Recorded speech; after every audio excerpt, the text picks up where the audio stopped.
L'info écho avec Capital. On débute ce flash par le chiffre du jour. 2022 ou 2023, telle est la question. Ces jours-ci, la date de la suppression de la taxe d'habitation pour les particuliers fait parler d'elle.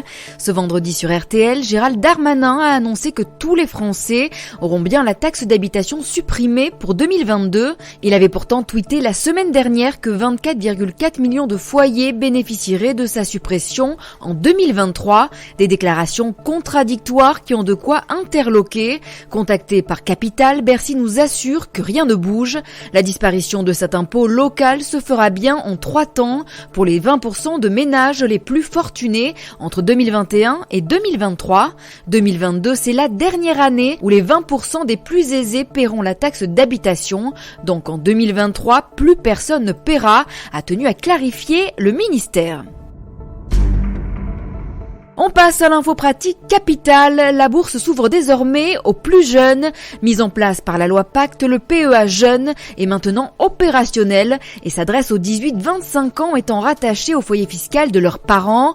Ce nouveau plan d'épargne en action fonctionne de la même manière qu'un PEA classique, notamment sur les avantages fiscaux. Ainsi, au bout de 5 ans de détention, les gains retirés seront exonérés d'impôts sur le revenu.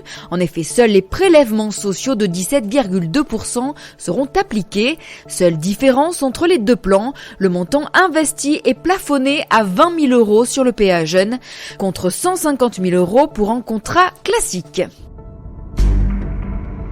Le coup de gueule des commerçants de Biarritz a été entendu. Le gouvernement a promis ce jeudi une enveloppe de 350 000 € à tous ceux dont l'activité avait été impactée par le sommet du G7 dans la commune.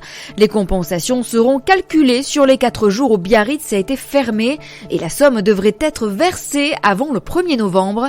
En visite à Biarritz, Agnès Pannier-Runacher, la secrétaire d'État à l'économie et aux finances, a assuré qu'il ne fallait pas limiter l'indemnisation à la zone rouge de Biarritz. On a fait le point commune par commune, a-t-elle précisé.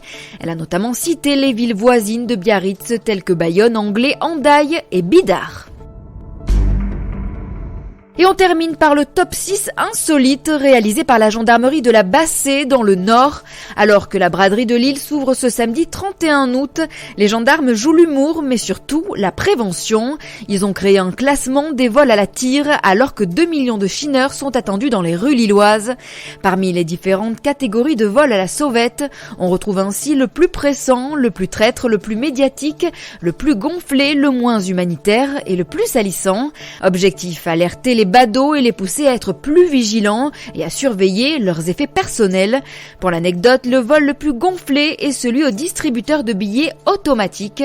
Alors que l'alias sort, une jeune femme se colle à sa victime et exhibe sa poitrine, préviennent les forces de l'ordre.